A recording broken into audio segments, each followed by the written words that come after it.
wasallam, maka para ulama periwayat hadis pun perlu dijelaskan kesalahan mereka. Ketika seorang meriwayatkan hadis, kesalehan tidak cukup. Saksikanlah kajian Islam ilmiah di Roja TV dan Radio Roja.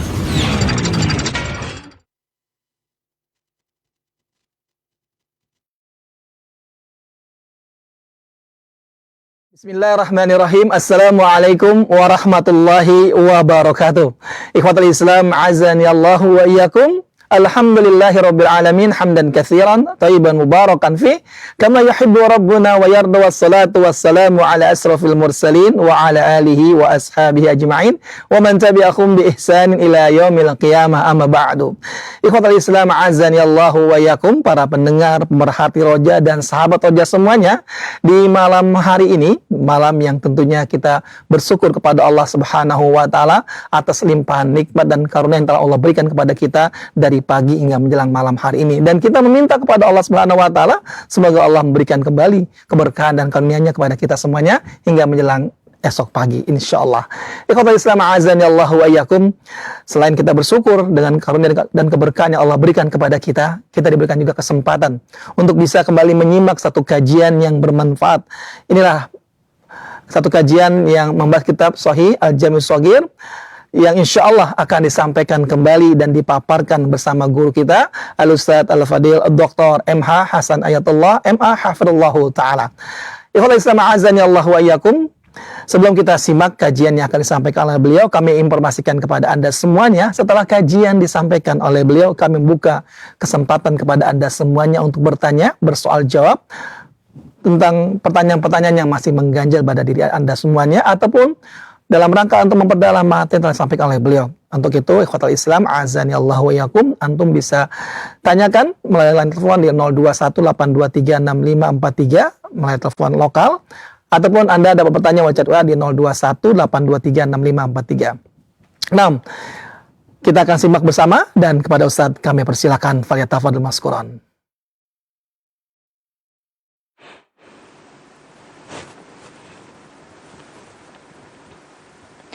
Bismillahirrahmanirrahim. Alhamdulillahi rabbil alamin. Wabihi nasta'inu ala umuri dunya waddin. Wassalatu wassalamu ala al-mab'uthi rahmatan lil alamin. Nabiyyina Muhammad wa ala alihi wa sahabatihi wattabi'in wa man tabi'ahum bi ihsanin ila yaumiddin. Ya ayyuhalladzina amanu taqullaha haqqa tuqatihi wa la tamutunna illa wa antum muslimun. Ya ayyuhan nasu taqu rabbakum alladhi khalaqakum min nafsin wahidah وخلق منها زوجها وبث منهما رجالا كثيرا ونساء واتقوا الله الذي تساءلون به والأرحام إن الله كان عليكم رقيبا يا أيها الذين آمنوا اتقوا الله وقولوا قولا سديدا يصلح لكم أعمالكم ويغفر لكم ذنوبكم ومن يطع الله ورسوله فقد فاز فوزا عظيما. أما بعد, kaum muslimin dan muslimat, pemirsa Roja TV, pendengar Radio Roja, dan seluruh kaum muslimin yang mengikuti pengajian malam hari ini, semoga Allah Azza wa Jalla memberikan keberkahan pada ilmu kita, waktu, dan semua yang kita laksanakan. Dalam salah satu nasihat yang dinukil oleh Al-Khatib Al-Baghdadi dalam kitab beliau Taqyidul Ilm, beliau mengatakan, al-bukhlu bil ilmi ala ghairi ahlihi qada'un li haqqihi wa ma'rifatun li fadlihi.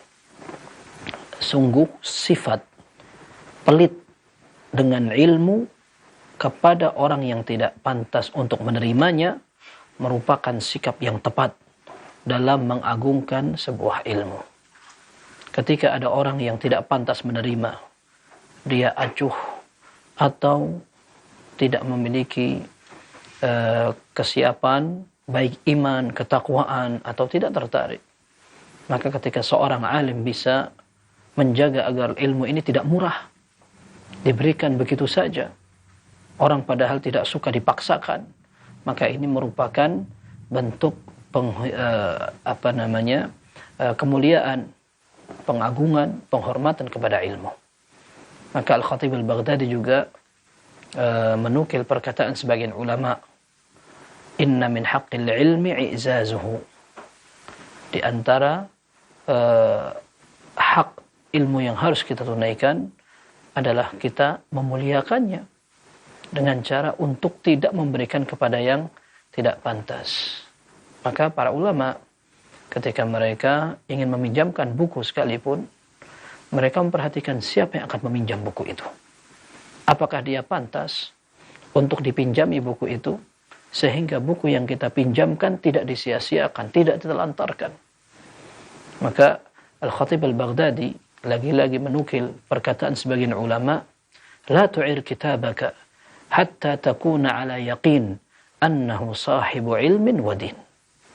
Kamu tidak perlu meminjamkan bukumu sampai kamu betul-betul yakin bahwa orang yang meminjam buku itu memiliki ilmu dan memiliki agama. Kalau seandainya tidak, maka bukumu akan tersia-siakan. Sehingga mereka tidak jarang ketika akan dipinjam bukunya, mereka mengetes orang yang akan pinjam buku itu. Apakah dia bisa membaca minimalnya itu? Itu paling tidak itu. Disebutkan oleh Khatib Al-Baghdadi rahimahullah, kalau kamu pengen tahu apakah orang yang minjam buku ini bisa memanfaatkan, coba. Begitu dia akan pinjam, suruh dia untuk membaca. Kalau ternyata tidak bisa, wah jangan-jangan dia hanya akan menyanyiakan buku yang kita pinjamkan kepadanya. Maka subhanallah, kalau kita perhatikan para ulama betul-betul menjadikan posisi belajar orang yang berhak menerima adalah posisi terhormat. Rahimallahu Sufyan bin Uyainah, salah seorang ulama Mekah. Beliau wafat tahun 198 Hijriah. Sufyan bin Uyainah. Beliau pernah mengatakan, inni la ahrimu julasai al-hadith al-gharib li mawdi'i rajulin wahidin thaqil. Aku pernah mau menyampaikan sebuah hadis yang jarang dipelajari, tapi nggak jadi. Semua tidak jadi mendengar karena ada di antara mereka satu orang yang berat dalam memahami. Aku khawatir jika aku sampaikan kepada semuanya, maka orang ini tidak paham dan sendirian dia untuk tidak memahami. Maka gara-gara ini, maka aku tidak ajarkan semuanya. Dan subhanallah, sebagian ulama mengatakan ketika orang belajar, maka penting kiranya dia memiliki kawan-kawan pilihan.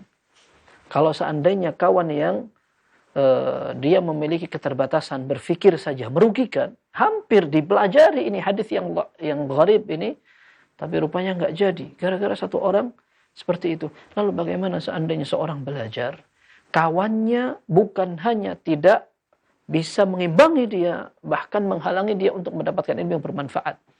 Ibadahnya jelek, omongan, perilakunya, kemudian memang semangat dalam belajarnya hampir tidak ada. Bahkan kalau perlu menggembosi. Maka semoga Allah Azza wa Jalla memberikan hidayahnya, bimbingannya kepada kita semua, agar kita ini dengan umur yang sudah kita lewati sekarang, kemampuan yang sangat terbatas ini, tetap bisa mendalami agama kita, dan tetap Allah Azza wa Jal mencurahkan ilmu kepada kita, dan kita masih dianggap pantas untuk memahami ilmu agama, sehingga ada pencerahan, ada hidayah, dan ada satu nikmat yang bisa kita rasakan dan kita sebarkan nanti kepada orang-orang di sekitar kita. Kaum muslimin rahimana wa rahimakumullah, kita melanjutkan pembahasan hadis al-Jami' Sahih al-Jami' as-Saghir, dan kita sampai pada hadis yang ke-51, dan kita sampai pada hadis yang diriwayatkan dari beberapa sahabat. Ya, penulis menyebutkan bahwa hadis ini disebutkan tidak hanya dari jalur satu sahabat Nabi SAW, akan tetapi dari riwayat beberapa orang. Yang pertama disebutkan ini dalam Musnad Imam Ahmad, yaitu disebutkan hadis yang ke-51 ya, dari Musnad Imam Ahmad, Hamim ta Tirmidzi ha Ibnu Majah an Ali, ya, dari sahabat Ali radhiyallahu an. Kemudian ha Ibnu Majah meriwayatkan dari Abu Juhaifah. Abu Juhaifah ini sahabat Nabi SAW, Abu Juhaifah Wahab ibn Abdullah As-Suwa'i namanya. Kemudian ada Ain itu Abu Ya'la, Wad-Dhiya, maksudnya Ad-Dhiya Al-Maqdisi dalam kitab Al-Mukhtarah, mereka meriwayatkan dari Anas bin Malik radhiyallahu an. Kemudian Tas, ini artinya At-Tabarani dalam kitab As-Saghir, Al-Mu'jam As-Saghir, beliau meriwayatkan dari Jabir dan Abu Sa'id Al-Khudri radhiyallahu anhu. Artinya hadis ini terkenal ketika para sahabat banyak yang meriwayatkan hadis yang sahih. Nabi SAW menyatakan, Abu Bakrin wa Umar sayyida kuhuli ahlil jannah. Abu Bakar dan Umar merupakan pimpinan, pembesar, dan orang yang dijadikan tokoh kuhuli ahlil jannah. Kuhuli ahlil jannah itu artinya adalah orang-orang yang berumur. Ya, kita sebutkan di sini kuhuli ahlil jannah seringkali kahal. Itu merupakan umur yang bisa dikatakan tua. Di bawahnya seringkali yang disebutkan sebagai padanannya adalah syabab. Seperti Al-Hasan wal Husain sayyida syababi ahlil jannah.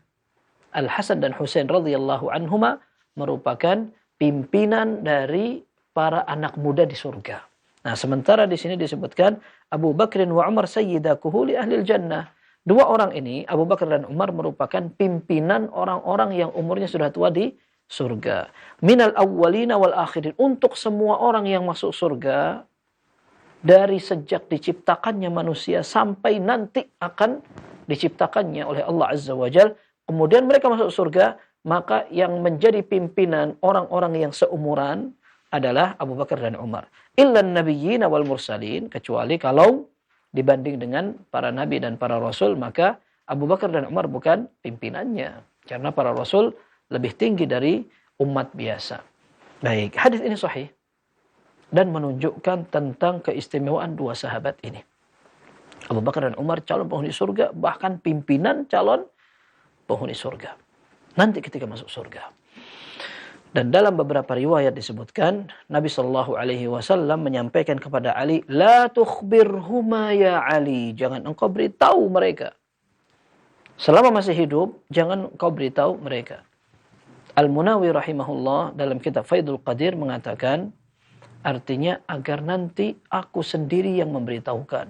Ini kata Nabi SAW, aku sendiri yang memberitahukan sehingga lebih membahagiakan mereka. Ditambah lagi, pembahasan para ulama di sini adalah ketika disebutkan Abu Bakar dan Umar merupakan pimpinan orang-orang yang masuk surga, tapi umurnya sudah tua. Disebutkan kuhul, jamak kahal, tidak tua-tua banget. Kalau tua sekali namanya syuyukh. Baik. Disebutkan pula oleh Al-Qurtubi rahimahullah, maksudnya dengan dikatakan mereka berdua adalah orang-orang yang akan menjadi pemimpin orang-orang penghuni surga yang umurnya tua. Kata Al-Qurtubi rahimahullah, di surga ini tidak ada orang tua. Dalam riwayat At-Tirmidzi, dan hadis ini disahihkan oleh Syekh Albani, Nabi SAW menyatakan, yadkhulu ahlul jannatil jannah. Nanti pada hari kiamat akan ada para penghuni surga yang masuk ke surga.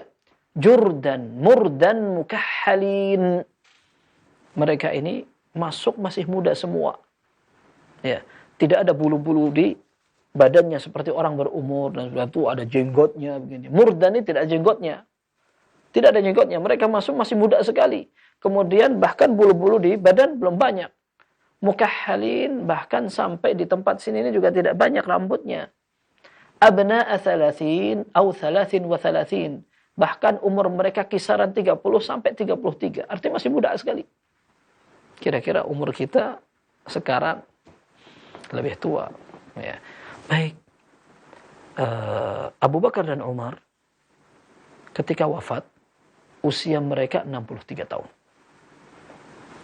Ketika Abu Bakar radhiyallahu anhu lebih muda dari Nabi SAW. Nabi SAW meninggal ketika usia 63 tahun. Abu Bakar wafat 2 tahun berikutnya, 63 tahun pula. Bahkan ada yang mengatakan bahwa Umar radhiyallahu anhu ketika wafat pun usianya segitu. Padahal 10 tahun setelah Abu Bakar radhiyallahu anhu, menunjukkan mereka akan menjadi orang-orang yang masuk surga dan pimpinannya, dan dihitung kalau mereka sudah wafat pada saat umur mereka memang sudah tua di dunia. Kalau di surga mereka akan menjadi muda. Semua penduduk surga akan menjadi muda. Ya, tadi kita sebutkan abna ats-tsalatsin atau 33, orang yang masuk surga umurnya muda semua. Dan nanti disebutkan dalam beberapa riwayat, penghuni surga itu akan memiliki fisik yang sama. Tuluhu sittuna dzira'an, seperti Adam ketika diciptakan 60 hasta.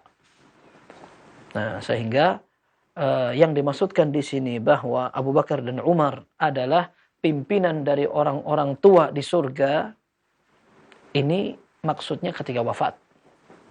Ini disebutkan oleh Al-Qurtubi rahimahullah. Tetapi sebagian ulama mengatakan, oh ini kayaknya maknanya kurang pas. Kenapa demikian? Karena 63 tahun itu sudah bukan merupakan kahal lagi. Orang tua itu kalau sudah lewat dari umur kahalah, dia sudah menjadi syaikhuhah, sudah tua sekali. Umur 60 tahun itu sudah tua banget. Tidak menjadi sayyidah kuhuli, tapi sayyidah syuyukh kalau seandainya memang kalau Al-Qurtubi mengatakan ditinjau dari waktu wafatnya. Maka harusnya hadis ini tidak berbunyi sayyidah kuhul, tapi sayyidah syuyukh. Tapi rupanya yang disebutkan adalah kuhul. Lalu apa artinya? Artinya, wallahu a'lam, kata Al-Munawi rahimahullah, maksudnya dari kuhul ini bukan orang tua, tetapi orang yang paling bijaksana, orang yang paling cerdas, orang yang paling berfikir, yang bisa dijadikan tokoh. Dan dia adalah umdah. Umdah itu artinya rujukan. Ya, selalu diandalkan. Ini maksudnya juga dalam bahasa Arab, kuhul atau kahal, sampai dikatakan fulan kahilu bani fulan atau kahli bani fulan. Maksudnya dia adalah andalannya bangsa ini. Dia orang bijaknya, orang berakal dan selalu dijadikan permintaan nasihat. Ini yang dimaksudkan. Maka menurut Al-Munawi rahimahullah, setelah menukil perkataan Al-Qurtubi, yang dimaksudkan dengan Abu Bakar dan Umar adalah pimpinan orang-orang yang kuhul. Itu maksudnya adalah orang-orang yang cerdas. Nanti akan ada orang-orang cerdas, orang yang bijak di surga. Dan pimpinan mereka adalah Abu Bakar dan Umar. Ini juga yang intinya merupakan keistimewaan yang Nabi SAW sebutkan untuk mereka berdua. Radhiyallahu anhuma wa ardahuma. Baik, kita pindah ke hadis kedua.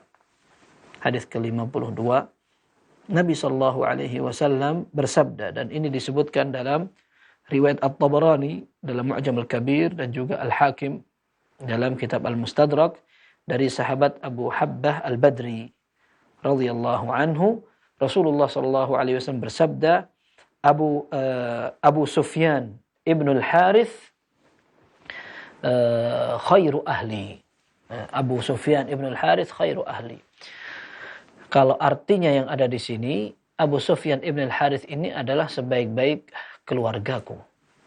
Wallahu a'lam, ana belum sempat melihat di cetakan At-Tabarani atau Al-Mu'jam Al-Kabir seperti yang disebutkan di sini maupun dalam kitab Al-Mustadrak, akan tetapi Al-Munawi dalam Faidul Qadir, beliau ketika mensyarah hadis ini beliau tidak sebutkan khairu ahli.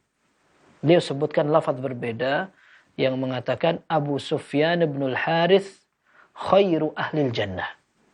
Jadi bukan khairu ahli, tetapi khairu ahlil jannah. Abu Sufyan ibn al-Harith adalah orang yang terbaik menjadi penduduk surga. Ya, bahkan dalam beberapa riwayat disebutkan bahwa Abu Sufyan ibn al-Harith adalah sayyidu fityani ahlil jannah. Beliau adalah pimpinan para pemuda di surga. Ya, lalu yang benar yang mana? Ini beliau atau Hasan dan Husain, sayyidah syababi ahlil jannah. Beliau Al-Hasan Al-Husain adalah pimpinan dari anak-anak mudanya penduduk surga. Nah, Abu Sufyan bin Al-Harith kalau disebutkan dalam riwayat yang tadi dikatakan khairu fityani ahlil jannah, orang terbaik dalam penduduk surga yang umurnya masih pada muda gitu. Wallahu alam, tidak ada kontradiksi di sini karena di sini adalah penyebutan fadilah atau keistimewaan dari sahabat Abu Sufyan ibn al-Harith bahwa dia akan menjadi orang terbaik di antara sekian orang baik-baik dan terbaik juga gitu. Sedangkan yang paling baik adalah Al-Hasan dan Husain. Ditambah pula bahwa riwayat ini menunjukkan tentang sosok orang yang oleh Nabi Shallallahu Alaihi Wasallam dipuji setelah tadinya menjadi orang yang paling bermasalah. Jadi Abu Sufyan bin Harith ini sepupu Nabi SAW.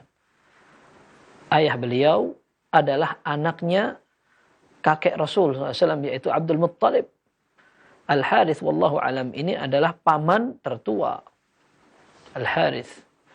Lalu sempat menjadi saudara sepersusuan Nabi Shallallahu Alaihi Wasallam juga, karena menyusui Al-Harith juga menyusui Nabi Shallallahu Alaihi Wasallam. Sebelum Rasul SAW diutus, orang ini betul-betul hormat, perhatian dengan Nabi SAW, banyak membantu dan seterusnya. Saudara, keponakan dan ya istilahnya saudara sepersusuan dan juga saudara sepersepupu. Ya. Setelah Nabi Shallallahu Alaihi Wasallam diutus menjadi seorang Rasul, ternyata Abu Sufyan bin Harith menjadi musuh yang keras permusuhannya. Nah, setelah Fathu Makkah atau penaklukan kota Makkah, beliau termasuk orang yang masuk Islam dan Islamnya baik. Nah, sehingga Nabi Shallallahu Alaihi Wasallam menyebutkan beliau sebagai orang yang mulia karena Islamnya baik sekali. Yang dikatakan Abu Sufyan bin Harith radhiyallahu anhu khairu ahlil jannah.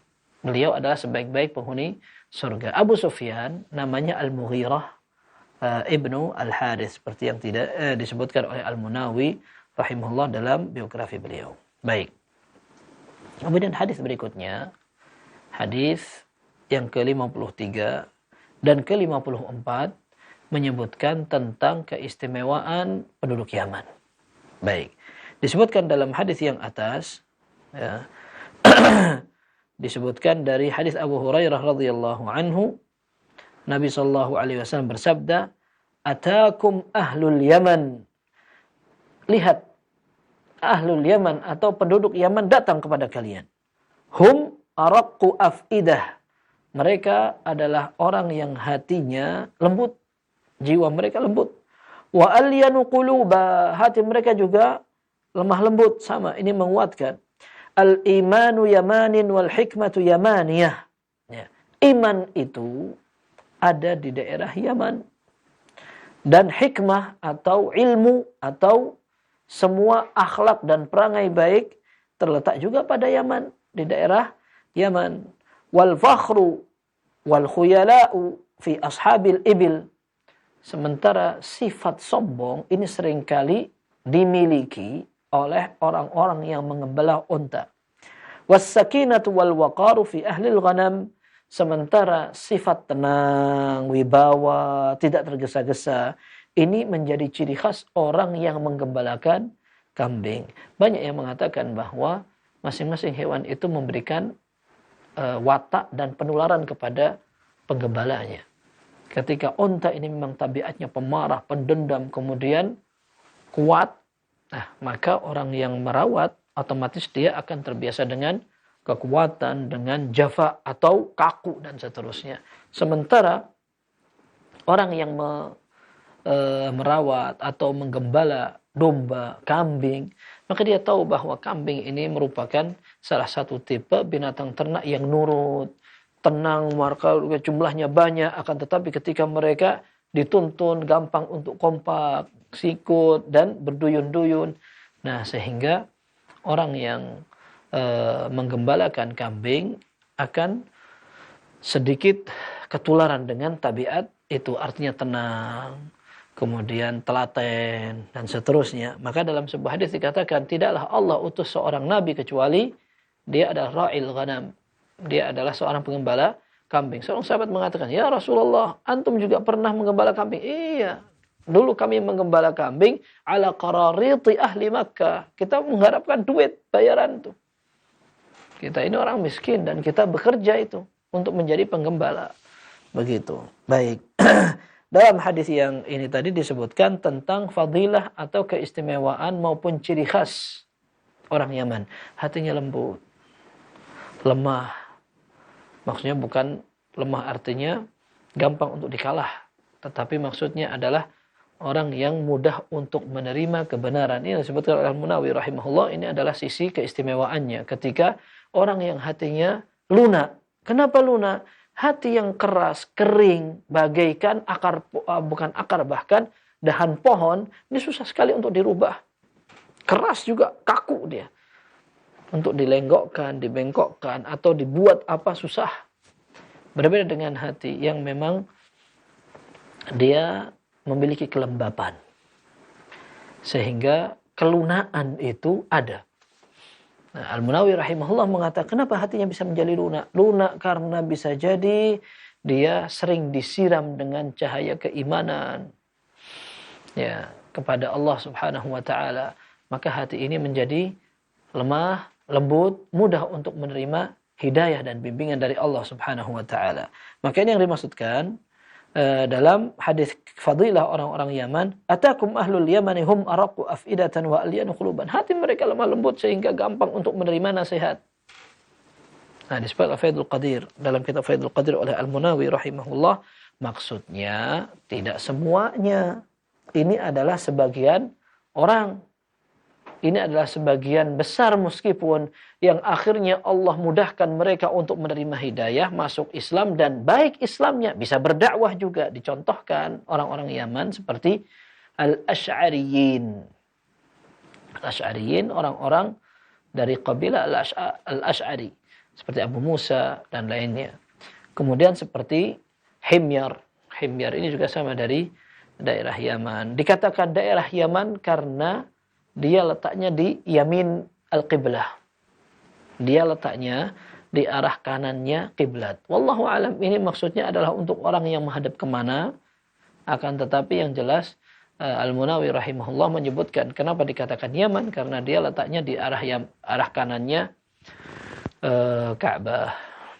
Kemudian disebutkan pula bahwa mereka ini merupakan lambang keimanan. Al-iman yamanin, wal hikmah yamaniyah. Kalau antum pengen tahu bagaimana iman, lihat tuh orang Yaman. Bagaimana hikmah, maka inilah yang ada tadi, perangai, watak, karakter, dan kebiasaan mereka. Tadi kita sebutkan bahwa ini adalah salah satu sifat yang sifatnya mayoritas. Sifat untuk mayoritas penduduk Yaman itu seperti itu. Tetapi ada pula orang Yaman yang tidak mendapatkan hidayah dari Allah Subhanahu wa taala, sehingga kebabrokan maupun kekerasannya masih ada. Di antaranya orang yang masuk menjadi pengikut Al-Aswad Al-Ansi, orang yang ngaku nabi. Dia mengaku menjadi nabi, kemudian diikuti oleh orang-orang Yaman. Bahkan sebagian orang Yaman ketika mereka mengetahui ini adalah sebuah kesalahan dan kesesatan, tetapi karena dia memiliki fanatisme, maka dia ikutin tetap ini. Ya, kesalahan itu tetap diikuti. Nah, ini orang Yaman. Sehingga yang dimaksudkan bukan semua orang Yaman, akan tetapi orang-orang yang memang sudah terbiasa mendapatkan siraman hidayah dari Allah Subhanahu wa taala, sehingga dikatakan mereka adalah tolak ukur, mereka adalah pedoman bahwa iman itu adalah iman seperti orang-orang Yaman. Wal hikmah yamaniyah. Ya. Nah, kemudian disebutkan hikmah. Ada yang mengatakan hikmah itu adalah wad'u syai' fi mahallihi, meletakkan sesuatu pada tempatnya. Nah, ini tempatnya di Yaman. Ini kata Al-Munawi rahimahullah dalam Faidul Qadir. Ada yang juga mengatakan kenapa kok mereka menjadi orang yang percontohan. Orang Yaman adalah tempatnya keimanan. Kenapa dijadikan percontohan? Disebutkan karena kebanyakan mereka orang Ansar. Ada yang mengatakan demikian. Tapi tidak mesti seperti itu, karena yang sekarang diajak ngobrol oleh Nabi Shallallahu Alaihi Wasallam adalah orang Ansar sebagian mereka. Nih, lihat nih. Orang Yaman mau datang kepada kalian. Mereka adalah orang-orang yang hatinya lemah. Gitu. Apakah Nabi Shallallahu Alaihi Wasallam mengajak ngobrol orang-orang Madinah, sementara yang dipuji adalah orang-orang Madinah juga? Nah, ini sepertinya tidak nyambung. Nah, sehingga maksudnya di sini orang-orang Yaman ini bukan orang-orang Madinah, kemudian disebut oleh Nabi Shallallahu Alaihi Wasallam al-iman yamanin. Jadi iman itu seperti orang-orang Yaman, begitu. Nah, dikatakan bahwa mereka nanti akan menjadi orang terakhir yang beriman sebelum akhirnya pada hari kiamat Allah Subhanahu wa taala akan utus angin yang akan mewafatkan orang yang memiliki kebaikan sekecil apapun dan keimanan sekecil apapun. Sisanya adalah orang-orang yang kufur, kotor, pendosa, lalu mereka lah yang akan menyaksikan hari kiamat betul-betul terjadi. Kata Nabi SAW, la taqumus sa'atu illa ala syiraril khalq. Kiamat ini tidak akan terjadi kecuali akan dilihat oleh orang-orang yang paling jelek, makhluk yang paling kotor dan berdosa. Baik. Na'udzubillah. Semoga Allah Azza wa Jalla memberikan kepada kita semuanya husnul khatimah. Baik. Kemudian di hadis berikutnya sama. Dalam hadis yang ke-54, Nabi SAW menyatakan, Atakum ahlul Yaman hum ad'afu quluba. Penduduk Yaman datang nih kepada kalian nih, gitu. Mereka adalah orang-orang yang hatinya lemah, maksudnya lembut.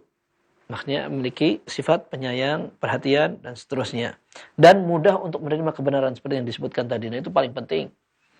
Ketika mereka orang-orang Yaman memiliki kelebihan ini, maka maksudnya adalah mereka mudah untuk menerima kebenaran.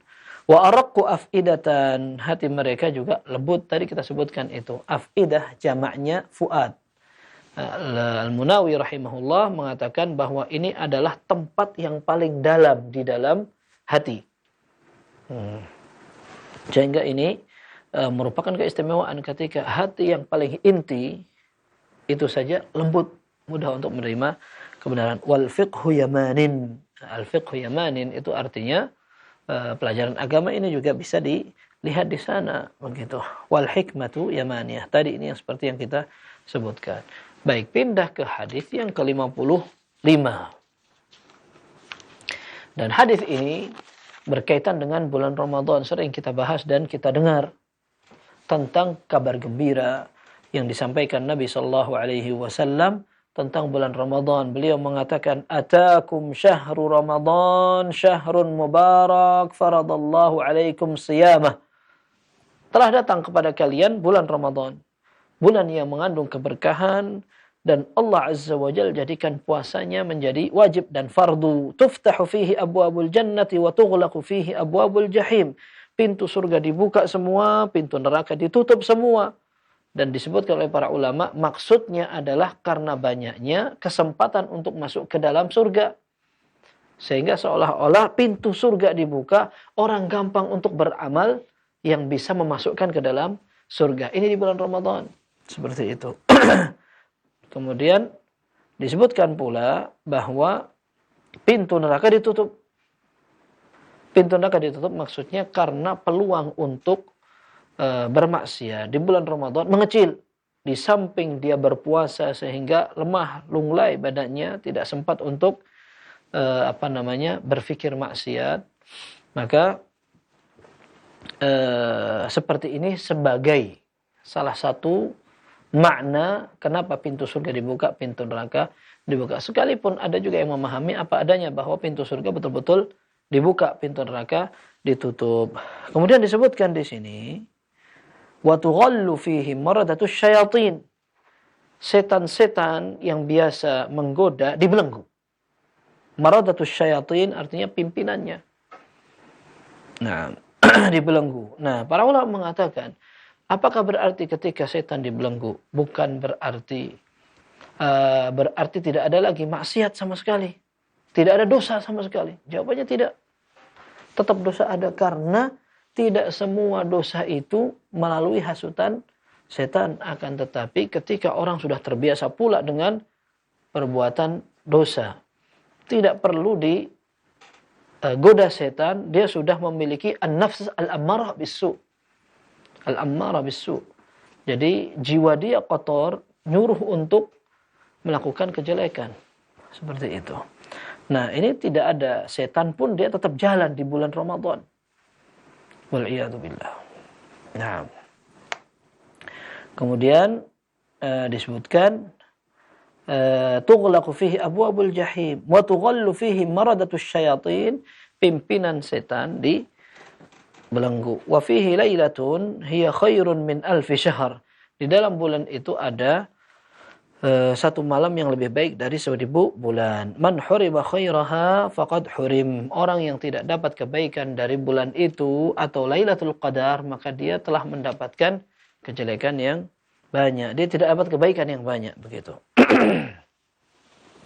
Baik, ini merupakan keistimewaan bulan Ramadan. Allah Azza wa Jalla Maha Pengampun, dan ketika di bulan ini model-model ampunan dibuka peluangnya.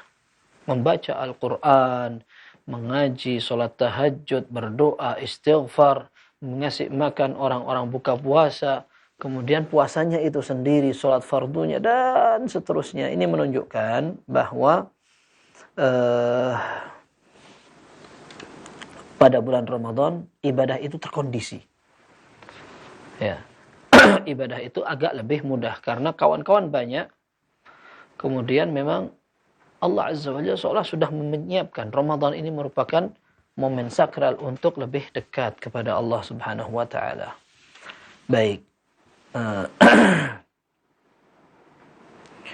Ini disebutkan bahwa pada bulan suci Ramadan akan dibuka pintu-pintu kebaikan dan keburukan. Dalam hadis lain disebutkan tambahannya, wa yunadi munadin ya baghiyal khairi aqbil wa ya baghiyasy syarri aqsir walillahi utaqa'u minan nar wa dzalika kulla lailah.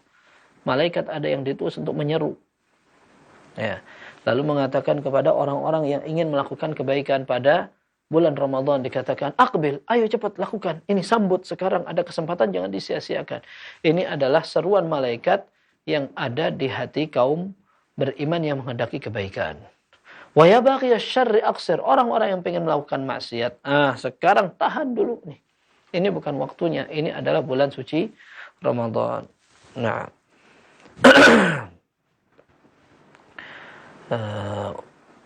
Baik, ini hadis yang ke-55. Kemudian hadis yang ke-56, Nabi sallallahu alaihi wasallam ingin memberitahukan tentang masalah penting, yaitu masalah syafaat. Nabi sallallahu alaihi wasallam menyatakan dalam Musnad Imam Ahmad dari Abu Musa. Ya, ini dalam hadis Musnad Imam Ahmad dari Abu Musa. Kemudian riwayat At-Tirmidzi dan Ibnu Hibban dari sahabat Auf ibn Malik al-Asy'ari radhiyallahu anhu. Naam. Disebutkan Nabi sallallahu alaihi wasallam bersabda, "Atani atin min 'indi rabbi." Ada orang yang datang sebagai utusan dari Allah Subhanahu wa taala, dia datang untuk menemui aku, kata Nabi sallallahu alaihi wasallam. Fa khayyarani baina an yudkhila nisfa ummatil jannah wa baina asy-syafa'ah. Nah, malaikat tadi yang diutus Allah Subhanahu wa taala untuk menghadap Nabi sallallahu alaihi wasallam, dia memberitahu aku dengan dua pilihan. Silahkan dipilih. Mau Allah masukkan umatmu ke dalam surga setengah dari umatmu, ya. Setengah dari umatmu akan dimasukkan semuanya ke dalam surga. Nah, dan ini disebutkan yang dimaksudkan ummati adalah umat al-ijabah, karena para ulama mengatakan umat Nabi sallallahu alaihi wasallam itu ada dua. Ada ummatu al-ijabah, ada ummatu ad-da'wah. Umat yang didakwahi oleh Nabi sallallahu alaihi wasallam. Ini mencakup semua orang. Ada orang Yahudinya, ada orang Nasraninya, ada orang-orang yang tidak beriman, dan ada orang beriman. Ini semua namanya ummatu ad-da'wah. Umat yang didakwahi oleh Nabi SAW. Yang lebih mengerucut dari mereka adalah ummatul ijabah. Umat yang memenuhi ajaran Nabi Sallallahu Alaihi Wasallam.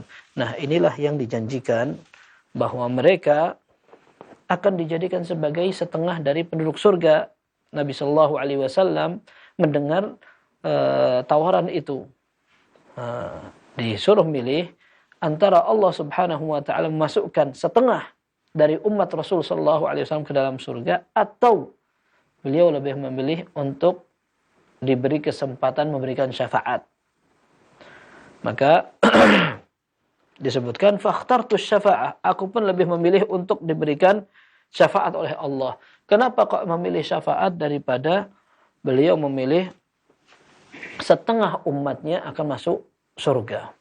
Beliau memikirkan bahwa jika seandainya beliau memilih setengah umatnya yang masuk surga, maka setengah sisanya akan masuk neraka.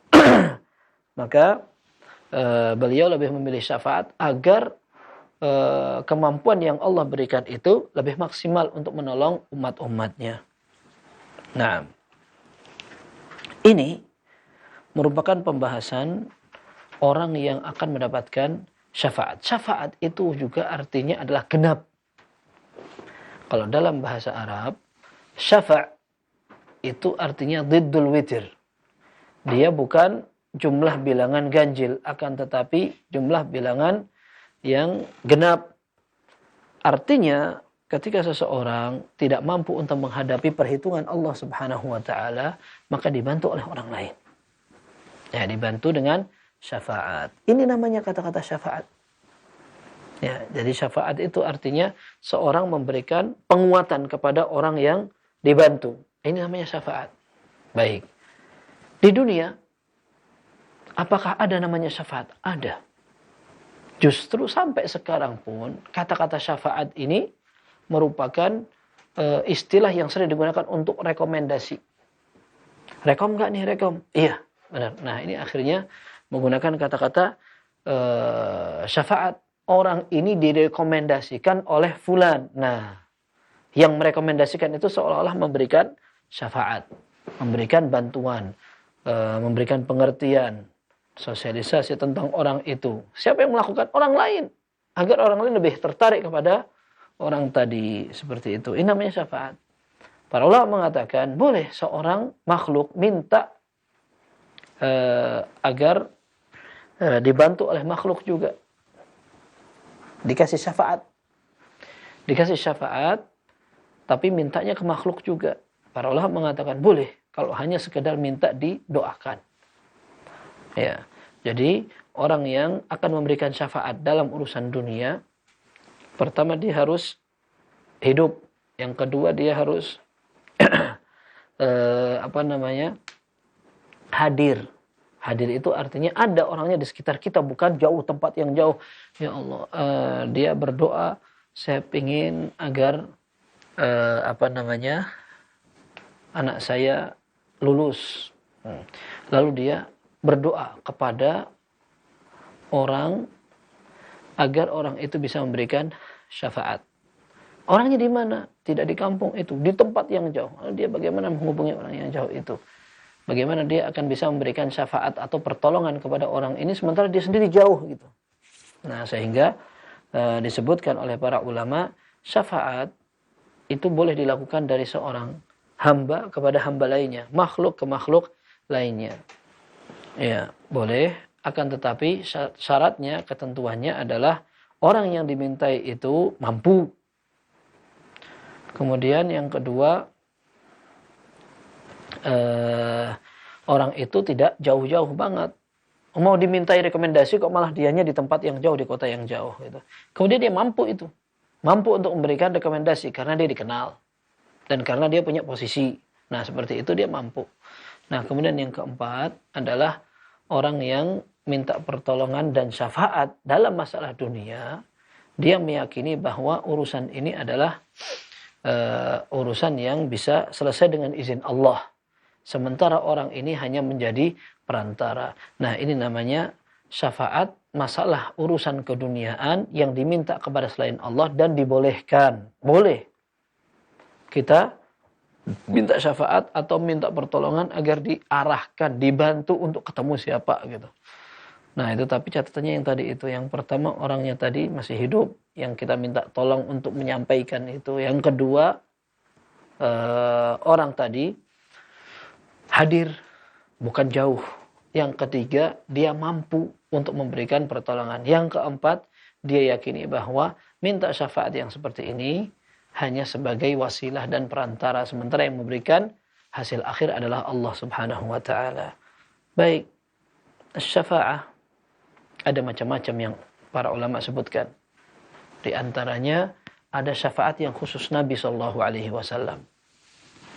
Seperti memberikan bantuan kepada Abu Talib, pamannya. Dulu yang membela, mendukung, bahkan menghalang-halangi orang kafir Quraisy untuk mencelakakan Rasul sallallahu alaihi wasallam. Nah, ini Abu Talib.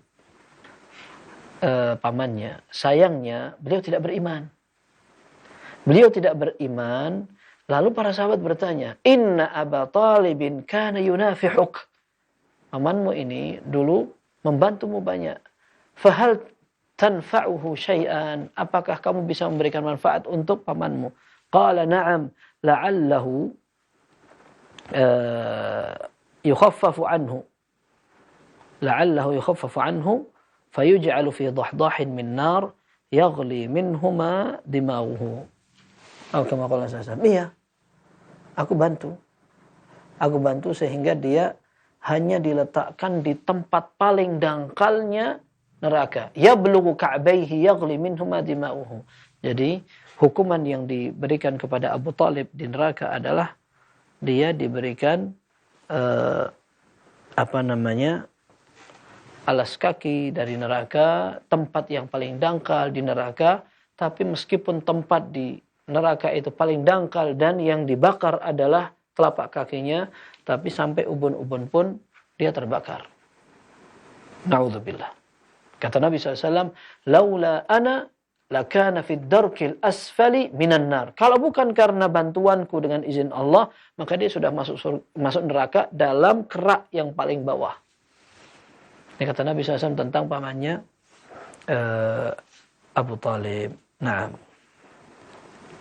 maka Nabi SAW memberikan syafaat kepada Abu Talib. Tetapi syafaat itu hanya untuk meringankan hukuman, bukan untuk memasukkan ke dalam surga. Karena tidak diizinkan. Nah, kemudian ada juga syafaat yang khusus dimiliki oleh Nabi SAW, yaitu namanya asy-syafa'atul uzma. Asy-syafa'atul uzma adalah syafaat yang hanya dimiliki oleh Nabi SAW ketika para umat ini kebingungan. Mau minta syafaat ke siapa? Ke Nabi Adam. Adam gak mau karena dulu Allah pernah murka kepada anak. Kemudian datang ke Nabi Ibrahim. Kemudian datang ke Nabi Musa. Kemudian datang ke Isa. Semuanya menolak untuk memberikan syafaat, termasuk Nabi Nuh.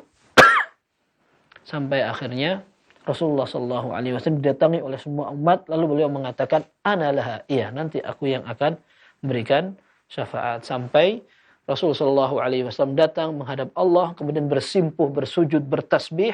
Dengan tasbih-tasbih yang baru diajari oleh Allah Subhanahu wa ta'ala di hari itu. Kemudian setelah itu disampaikan, irfa' ra'sak. Ya Muhammad, irfa' ra'sak. Wasal tu'ta washfa' tu syafa'. Wahai Muhammad, angkat kepalamu, kemudian kamu mintalah, nanti kamu akan diberi. Kalau kamu mau memberikan syafaat pun, syafaatmu akan diterima oleh Allah Subhanahu wa ta'ala. Maka syafaat model ini khusus dimiliki oleh Rasul sallallahu alaihi wasallam. Termasuk yang ketiga adalah syafaat untuk masuk surga, agar semua penduduk surga segera masuk ke dalam surga. Karena pintu surga ini memang dijaga oleh malaikat agar tidak ada yang masuk dulu sebelum Rasulullah SAW. Sampai Nabi SAW menyatakan, Ana awwalu man an aqra'a babal jannah. Aku adalah orang pertama yang akan mengetuk pintu surga. Maka ketika diketuk, ada yang sapa. Dikatakan, man? Siapa? Muhammad. Aku adalah Muhammad. Qala bika umirtu alla aftaha ahadan qablak. Kata malaikat, aku memang diperintahkan untuk nunggu kamu. Aku tidak boleh membuka pintu surga sebelum kamu datang. Nah, para ulama mengatakan 3 model syafaat ini, yaitu syafaat buka pintu surga, kemudian untuk pamannya Abu Talib, dan juga yang ketiga tadi yang kita sebutkan, asy-syafa'atul uzma. Ini hanya khusus Rasul sallallahu alaihi wasallam. Adapun ada beberapa syafaat yang tidak khusus untuk Nabi sallallahu alaihi wasallam, tapi semua orang bisa memberikan syafaat. Yaitu untuk orang agar tidak masuk neraka atau sudah masuk neraka biar dikeluarkan. Nah, ini banyak yang bisa seperti itu. Di antaranya adalah para syuhada. Dalam hadis yang sahih dikatakan, asy-syahidu yashfa'u fi 70 min ahli baitihi atau kama qala sallallahu. Rasulullah SAW menyatakan orang yang mati syahid dia akan bisa memberikan syafaat 70 keluarganya atau 71, ada semacamnya begitu. Nah, kemudian ada juga syafaatnya malaikat. Ada juga syafaatnya para nabi. Kemudian ada juga syafaatnya anak-anak kecil. Nah, sehingga syafaat ini banyak. Baik. Kemudian syafaat ini hanya akan diberikan Allah jika Allah mengizinkan. Entah izin untuk orang yang akan memberikan syafaat. Karena dia orang soleh. Lalu dia dimintai syafaat. Maka yang perlu diperhatikan adalah orang ini sudah mendapatkan izin dari Allah untuk memberikan syafaat. Yang kedua, apakah calon penerima syafaat ini pantas untuk disyafaati atau tidak? Kalau seandainya tidak pantas disyafaati karena dia melakukan tindakan pelanggaran syariat yang berat, misalkan, maka meskipun yang akan memberikan syafaat itu adalah orang soleh, tetapi orang yang calon penerima syafaatnya tidak soleh, tidak pantas, maka tidak bakal dia mendapatkan syafaat itu. Allah menyatakan, "Man dzalladzi yashfa'u 'indahu illa biiznih." Siapa yang akan memberikan syafaat di sisi Allah? Kecuali orang memang diberi izin oleh Allah Subhanahu wa taala. Allah juga mengatakan, "Wa kam min malakin fis samawat la tughni syafa'atuhum syai'an illa min ba'di an ya'dzana Allahu liman yasha' wa yarda." Berapa banyak malaikat di langit tidak bisa memberikan syafaat kecuali sampai Allah memberikan izin atau ridha. Jadi kalau ada orang yang mau disyafaati tapi dia ternyata tidak beriman, susah dia. Tidak bisa. Seperti itu. Baik. Bagaimana cara mendapat dan meraih syafaat? Ini ada beberapa cara yang ada dalam hadis. Mudah-mudahan Allah Azza wa Jalla memberikan kita kesempatan untuk mendapatkan syafaat Rasulullah sallallahu alaihi wasallam. Yang pertama adalah berupaya untuk menjawab panggilan azan.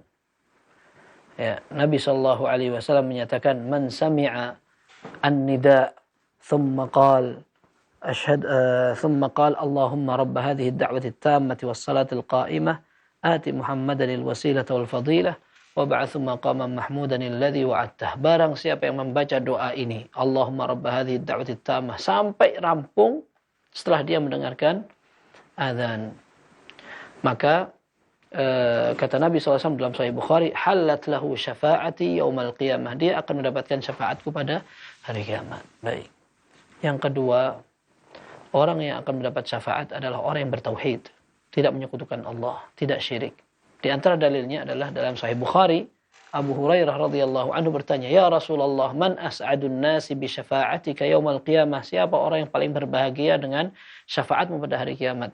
Maka Nabi sallallahu alaihi wasallam menyatakan, "Laqad dhanantu ya Abu Hurairah alla yas'alani an hadzal hadithi ahadun qablak." Ya Abu Hurairah, aku ini pengen memang khusus pertanyaan ini tidak ada yang bertanya kepadaku sebelum kamu. Lima ra'aitu min hirsika 'alal hadis, karena aku sering melihat kamu semangat banget untuk mempelajari hadis. Nah, lalu Nabi SAW kasih jawaban, "As'adun nasi bi syafa'ati yaumal qiyamati man qala la ilaha illallah khalisan min qalbihi." Orang yang paling berbahagia dengan syafaatku adalah orang yang mengucapkan la ilaha illallah khalisan min qalbihi. Artinya dia mengucapkan la ilaha illallah dan tahu konsekuensinya, tahu agama, dan dia bertauhid kepada Allah Subhanahu wa taala, maka ini yang akan menjadi orang yang paling berbahagia mendapatkan syafaat Rasulullah sallallahu alaihi wasallam. Berikutnya ada amal yang boleh juga bisa dijadikan sarana mendapatkan atau mencari syafaat. Di antaranya baca Quran. Nabi sallallahu alaihi wasallam menyatakan, "Iqra'ul Qur'ana fa innahu ya'ti yaumal qiyamati syafi'an li ashabihi." Baca Al-Qur'an karena nanti Al-Qur'an akan menjadi syafaat untuk orang yang membacanya. Kemudian berikutnya puasa. Dalam hadis yang sering kita dengar di bulan Ramadan, Al-Qur'an was-siyamu yashfa'ani yaumal qiyamah. Puasa dan baca Al-Qur'an akan berikan syafaat pada hari kiamat. Yaqulul Qur'an ay rabbi mana'tuhu minan naumi bil lail. Al-Qur'an mengatakan ya Allah, aku telah menghalangi dia untuk tidur malam. Fasyafi'ni fihi, maka izinkan aku untuk memberikan syafaat kepada orang ini. Kemudian yang satu juga sama, Al-Quran. Dia juga mengatakan ay rabbi mana'tuhu, puasa, afwan, yang maksud adalah puasa dan membaca Al-Quran. Kata Nabi sallallahu alaihi wasallam, yaqulus siyam ay rabbi mana'tuhu mina al-akli wasyurbi fin nahar fasyaffi'ni fihi. Ya Allah, aku menghalangi orang ini untuk makan dan minum pada siang hari, maka izinkan aku untuk memberikan syafaat kepada dia. Maka diizinkan Allah Subhanahu wa taala untuk memberikan syafaat kepada orang itu.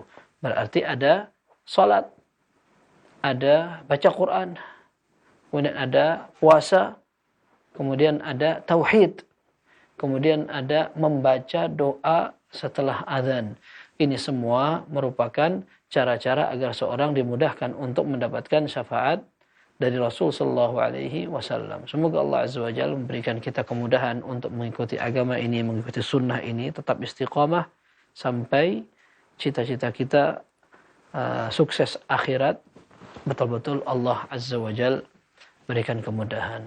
Ini dapat kita pelajari, mudah-mudahan bermanfaat. Wassallallahu wasallam wa baraka ala abdihi wa rasulih Muhammad wa alihi wa sahbihi ajma'in walhamdulillahirabbil alamin.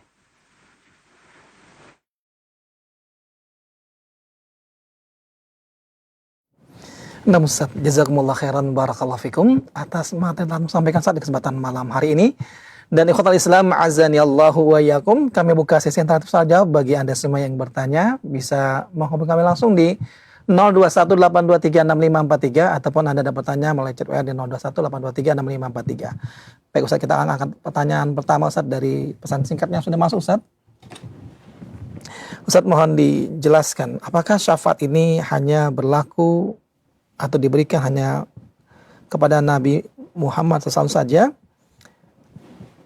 Dan adakah syafaat yang diberikan dari orang tua kepada anaknya ataupun anaknya kepada orang tua atau orang soleh kepada orang soleh lainnya Ustaz? Silakan Ustaz.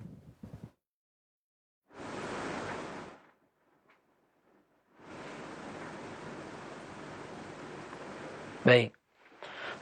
Di dalam hadis disebutkan bahwa orang beriman akan memberikan syafaat pada saudaranya, maksudnya saudara seiman. Anak akan memberikan syafaat kepada orang tuanya. Dalam hadis yang sahih disebutkan, sigharukum da'amisu ahlil jannah. Anak-anak kecil kalian atau anak-anak kecil mereka, ya, disebutkan dalam hadis tentang anak-anak orang beriman. Sigharuhum da'amisu ahlil jannah. Anak-anak kecil mereka itu seperti du'mus. Du'mus itu hewan yang tidak bisa keluar dari air.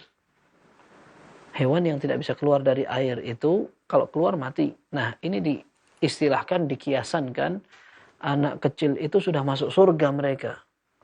Dia masuk surga tidak bisa dikeluarkan dari surga karena memang itu tempat yang paling utama untuk mereka. Anak kecil yang belum baligh, meninggal belum baligh. Nabi SAW menyatakan, sigharuhum da'amisu ahlil jannah. Anak-anak kecil mereka sudah menjadi penghuni surga, tidak bisa keluar. Yatalaqqa ahaduhum abahu. Salah satu dari anak kecil itu bertemu dengan ayahnya. Thumma ya'khudhu bisanifati thawbihi. Kemudian dia akan bertemu dengan ayahnya, digeretnya ayah itu dari kerah bajunya ini. Begini. Dan tidak akan dibiarkan orang itu sampai masuk surga dan Allah Azza wa Jalla kabulkan anak ini bisa memasukkan orang tuanya ke dalam surga. Dikatakan fala yatanaha, orang itu atau anak kecil itu tidak sampai dilepaskan lagi. Tidak sampai dilepaskan orang tuanya dari genggaman itu sampai disebutkan Allah Azza wa Jalla masukkan orang tuanya hatta yudkhilahullahu wa abahul jannah, sampai anak kecil itu dimasukkan kembali ke dalam surga bersama bapaknya. Ini menunjukkan syafaat anak kepada orang tua. Dan ada juga syafaat sesama muslim. Ya, disebutkan dalam hadis Nabi SAW sampai walladzi nafsi biyadihi ma minkum min ahadin bi ashadda munashadatan lillahi fi istiqsa'il haqqi minal mu'minina lillahi yaumal qiyamati li ikhwanihim alladzina finnar. Dikatakan demi Allah yang ada jiwaku berada di tangannya, di antara kalian ini tidak ada yang lebih parah mintanya atau mendorong berkali-kali minta kepada Allah Subhanahu wa taala agar mereka bisa memaksimalkan syafaat untuk mengeluarkan saudara-saudara maupun kenalan-kenalan mereka dari neraka. Ya, jadi kalian orang-orang beriman akan semakin semangat dan betul-betul minta kepada Allah mengiba agar aku bisa mengeluarkan sebanyak mungkin orang-orang yang aku kenal di neraka agar mereka bisa diselamatkan. Ini maksudnya bahwa orang beriman juga akan memberikan syafaat untuk sesama saudara beriman. Baik, wallahu a'lam bissawab. Nah Ustaz, jazakumullah khairan barakallahu fikum atas jawaban yang telah diberikan Ustaz, dan kita angkat pertanyaan pesan singkat kembali Ustaz. Ustaz, berdasarkan yang pernah saya dapatkan bahwasannya anak bisa memberikan syafaat kepada orang tua, tapi orang tua tidak bisa memberikan syafaat kepada anak. Apakah memang demikian Ustaz? Mohon Ustaz berikan penjelasan Ustaz.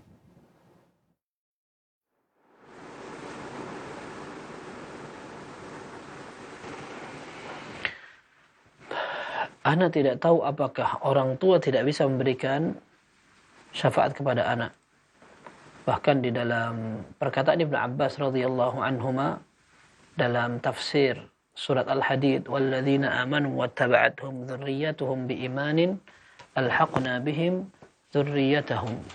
Orang-orang beriman dan beramal soleh lalu diikuti oleh anak keturunannya dengan amal soleh juga, maka nanti pada hari kiamat kita akan kumpulkan mereka di dalam surga.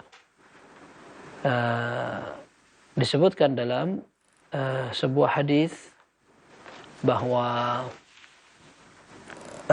bukan hadis akan tapi tafsir dari Ibnu Abbas radhiyallahu anhuma, beliau mengatakan sungguhnya Allah Subhanahu wa taala akan mengangkat derajat dzurriyyatal mu'mini fi darajatihi wa in kanu dunahu fil amal wa dzalika min ajli an taqarra a'yunuhum bihim atau kama qala. Ya, jadi disebutkan bahwa Ibnu Abbas menceritakan tentang orang-orang beriman nanti pada hari kiamat akan dikumpulkan bersama mereka anak keturunan yang juga turut beriman. Ya, meskipun anak keturunan mereka dalam amal masih kalah dengan kakeknya.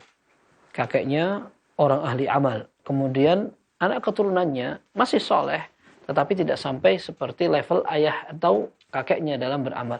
Tetap Allah kumpulkan mereka, dipertemukan agar orang tuanya bahagia dengan dikumpulkannya bersama anak keturunannya. Wallahu a'lam bissawab. Kalaupun seandainya orang tua tidak memberikan syafaat kepada anaknya, maka orang lain pun bisa memberikan syafaat. Wallahu a'lam bissawab. Nah Ustaz, jazakumullah khairan barakallahu fikum atas jawaban yang telah disampaikan Ustaz, dan kita akan angkat pertanyaan melalui telepon di 0218236543. Ya, silakan bagi Anda yang telah masuk.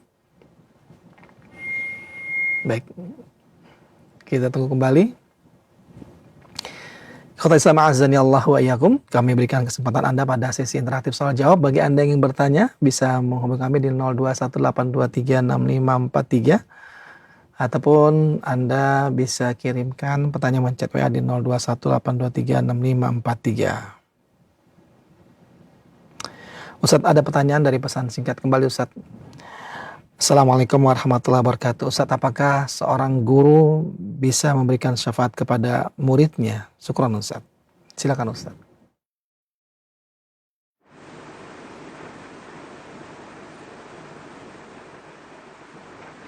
Afwan, tadi kita sebutkan bahwa syafaat itu umum.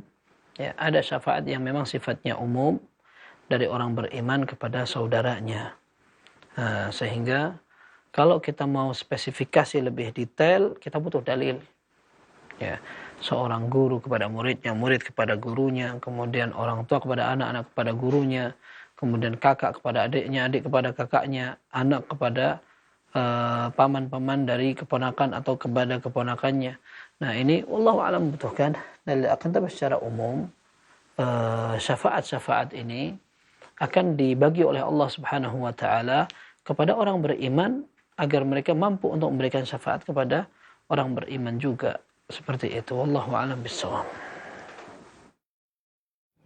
Nah Ustaz, jazakumullah khairan barakallahu fikum atas jawaban yang telah diberikan Ustaz, dan kita akan angkat pertanyaan telepon di 0218236543. Kami berikan kesempatan kepada Anda yang ingin bertanya. Ya, silakan bagi Anda yang sudah masuk dipersilakan untuk bertanya. Ya. Baik, kita terputus. Kami tunggu kembali. Ikhwatal Islam azani Allahu wa iyyakum. Untuk Anda yang ingin bertanya, kami persilakan kepada Anda semuanya untuk menyampaikan pertanyaan di layanan telepon 0218236543, dan kami informasikan pertanyaan tidak bisa, mohon maaf, Anda tidak bisa menghubungi kami atau menelpon melalui call WA. Akan tapi Anda bisa bertanya melalui layanan telepon lokal untuk menghubungi di nomor 0218236543. Begitu pula untuk chat WA dikirimkan ke 0218236543. Nah, kita angkat. Ya, silakan. Baik, kembali terputus. Kita tunggu kembali ikhwatal Islam.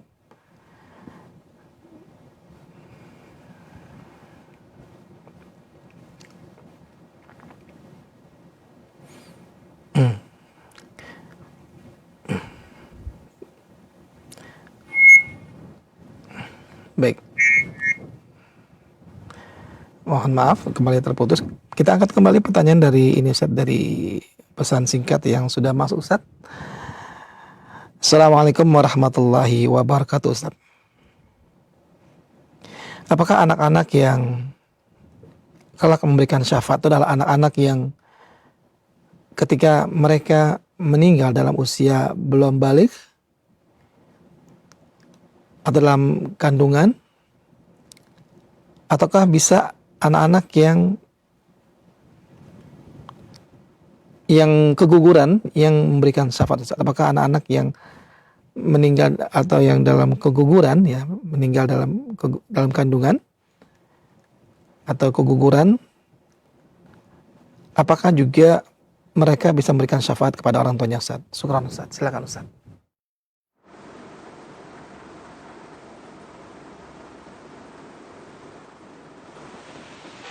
Afwan. Baik. Anak kecil yang akan memberikan syafaat adalah anak kecil yang belum baligh. Mereka wafat sebelum baligh. Nabi SAW menyatakan, ini seperti dalam hadis yang diriwayatkan oleh Bukhari dan Muslim, ma minan nasi min muslimin yatawaffa lahu thalathun lam yablughul hintha illa adkhalahu Allahul jannata bifadli rahmatihi iyahum. Tidaklah seorang muslim ditinggal mati oleh anaknya 3 orang, semuanya belum baligh, melainkan Allah Subhanahu wa taala akan memberikan balasan dia untuk dimasukkan ke dalam surga dengan segala kemurahan dan keutamaan dari Allah Subhanahu wa taala. Ya, ini menunjukkan bahwa yang wafat sebelum baligh itulah yang akan memberikan syafaat. Apakah saqat atau janin yang gugur bisa memberikan syafaat? Ada sebuah riwayat menunjukkan bahwa saqat atau keguguran ini tetap sama ketika dia sudah berumur dan ada ditiupkan roh, maka dia akan wallahu alam mengikat orang tuanya dengan tali pusarnya agar orang tuanya selamat dari api neraka. Wallahu a'lam, seperti itu. Nah Ustaz, jazakumullah khairan barakallahu fikum atas jawaban yang telah Anda berikan Ustaz, dan kita akan angkat pertanyaan melalui telepon di 0218236543. Kami persilakan kepada Anda yang ingin bertanya. Ya, silakan bagi Anda yang sudah terhubung.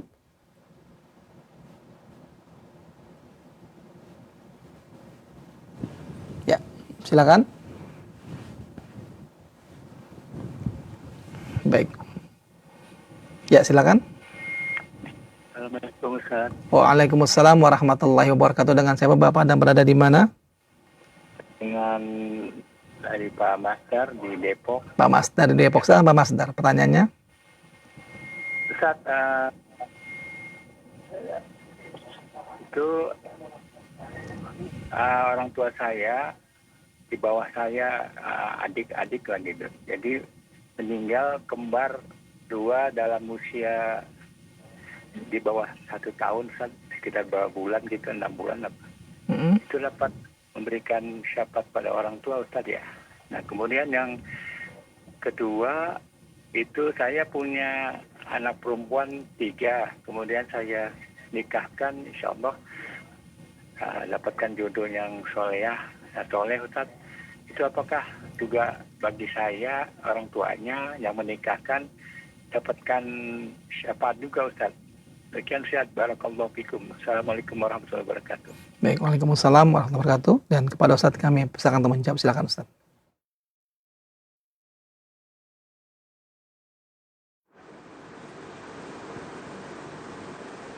Iya, tadi anak kecil. Tadi kalau tidak salah yang ditanyakan adalah anak kecil ya. Anak kecil yang meninggal, intinya yang disebutkan dalam hadis, meninggal sebelum balik itu yang akan memberikan syafaat untuk orang tua. Adapun anak kecil yang sudah besar, ya sudah tidak kecil lagi. Nah ini akan memberikan sudah menjadi orang dewasa. Masing-masing akan mempertanggungjawabkan amalnya. Ya. Ada beberapa riwayat anak kecil bisa atau anak ya bisa memberikan syafaat seperti tadi kita sebutkan. Kalau anaknya syahid dia akan memberikan syafaat untuk 70 orang keluarganya. Ada riwayat lain jika seandainya anak ini juga merupakan penghafal Al-Quran dan semacamnya. Wallahu a'lam bishawab. Adapun tadi yang ditanya tentang anak yang memiliki atau orang yang memiliki anak perempuan,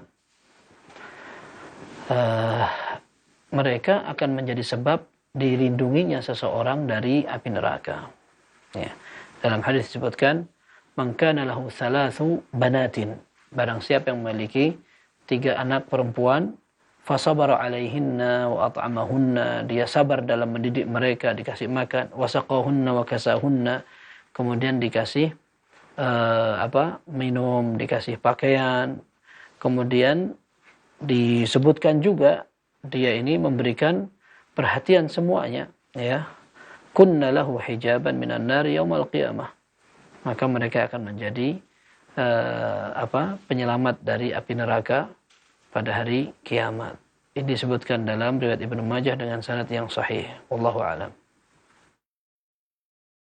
Nah Ustaz, jazakumullah khairan, barakallahu fiikum Ustaz atas jawaban yang telah Antum berikan Ustaz, dan kita akan kembali berikan kesempatan kepada penanya, baik melalui telepon kembali di 0218236543. Ya, kami persilakan bagi Anda yang sudah terhubung. Ya, silakan. Baik, terputus. Ustaz, pertanyaan kembali dari pesan singkat Ustaz. Ustaz, mohon dijelaskan. Seseorang yang tidak mendapatkan syafaat Nabi Muhammad SAW disebabkan karena perbuatan bid'ah yang dia lakukan, sebagaimana dalam sebuah hadis, seseorang yang tidak bisa mendekati telaga Rasulullah adalah orang yang tidak mendapatkan syafaat dari Rasulullah. Apakah orang yang tidak mendapatkan syafaat dari Rasulullah juga tidak akan bisa mendapatkan syafaat dari orang-orang soleh atau orang beriman lainnya Ustaz? Silakan Ustaz.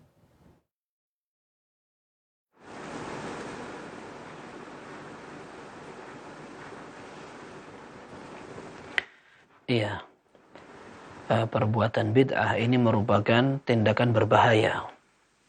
Kalaupun seandainya seseorang tidak mendapatkan telaga Nabi SAW, bukan berarti dia tidak bisa masuk surga.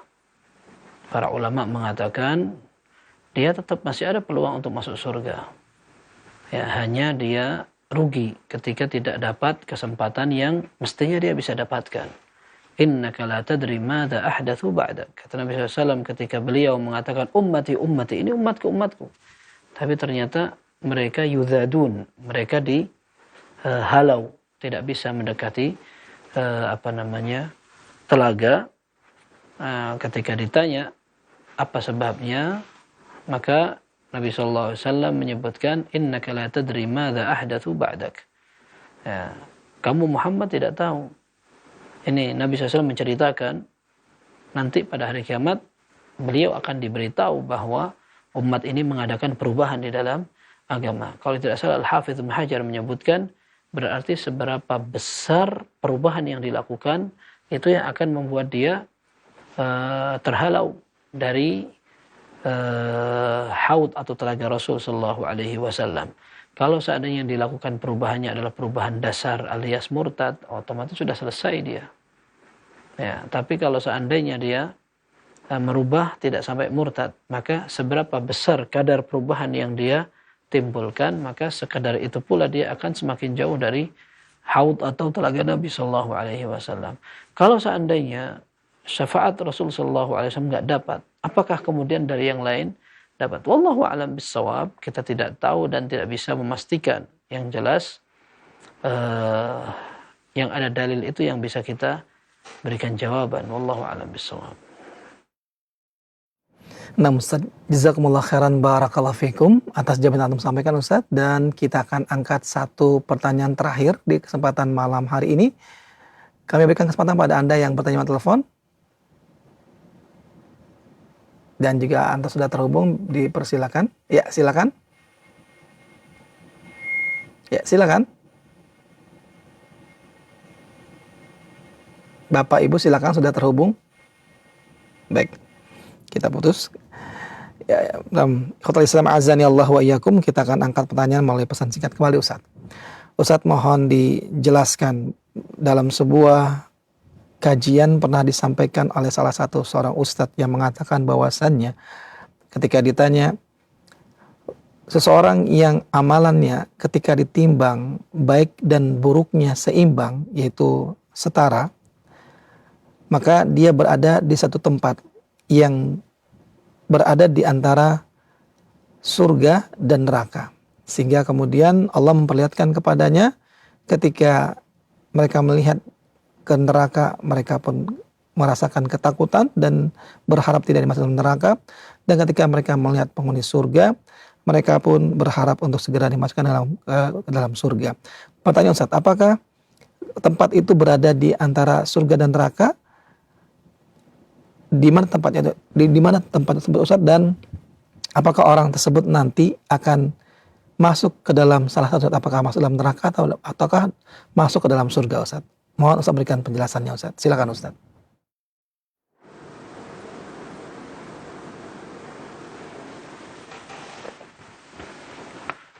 Baik, barakallahu fiik. Itu namanya tempatnya Al-A'raf, ya, tempat yang tinggi. Disebutkan Ashabul A'raf, pernah disebutkan oleh Hafidz Hakami dalam kitab Ma'arijul Qabul bahwa itu tempatnya memang antara surga dan neraka. Allahu a'lam bissawab. Nah Ustaz, pertanyaan dari pesan singkat yang telah kami bacakan dan juga setelah Ustaz berikan jawaban adalah pertanyaan terakhir di malam hari ini Ustaz. Dan sebelum kita akhiri perjumpaan yang penuh dengan faedah ini, kami minta pada Ustaz menyampaikan ikhtitam. Silakan Ustaz.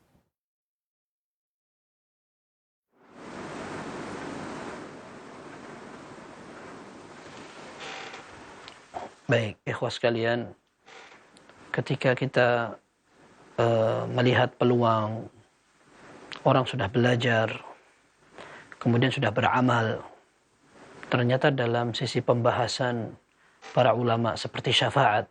Syafaat ini artinya adalah seorang tidak mampu untuk berjuang sendiri, masih butuh bantuan.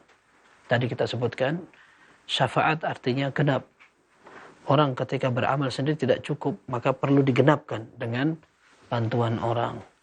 Nah, ketika kita mengandalkan amal sendiri masih kurang, maka kita masih berharap ada syafaat dari Rasul sallallahu alaihi wasallam, menunjukkan bahwa amal kita masih banyak kekurangan.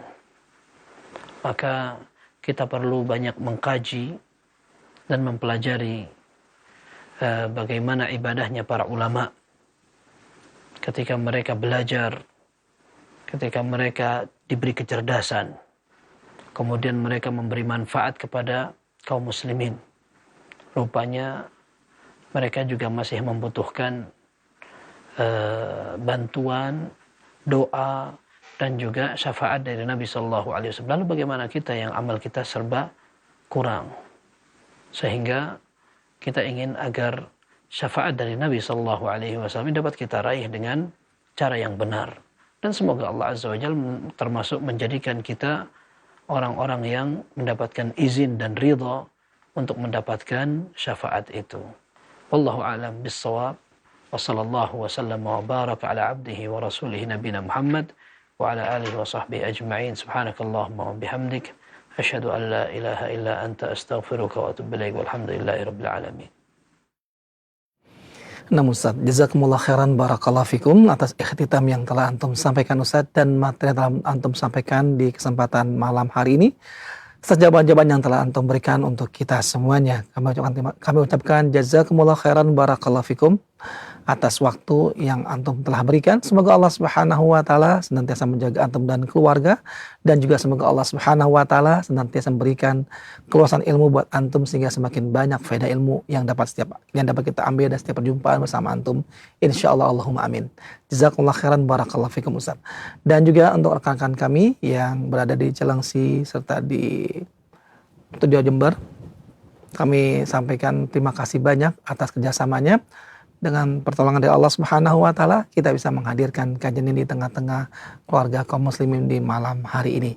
Jazakumullah khairan barakallahu fikum. Dan untuk Anda semuanya ikhwatal Islam, azanillahu wa iyyakum, yang telah bersama kami dari awal hingga akhir, kami ucapkan terima kasih banyak atas kebersamaan Anda, dan kami mohon maaf dan dibukakan pintu maaf untuk kami jika dalam penyajian acara ini masih terdapat kekurangan dalam penyampaian yang kami hadirkan. Mohon dibukakan pintu maaf, dan semoga Allah Subhanahu wa taala memudahkan bagi kita semuanya untuk mengamalkan ilmu yang telah kita dapatkan. Akhir kalam, tetap jaga kesehatan, dan semoga Allah memberikan keberkahan untuk kita semuanya serta memudahkan bagi kita mengamalkan ilmu yang telah kita dapatkan. Billahi taufiq wal hidayah. Wassalamualaikum warahmatullahi wabarakatuh.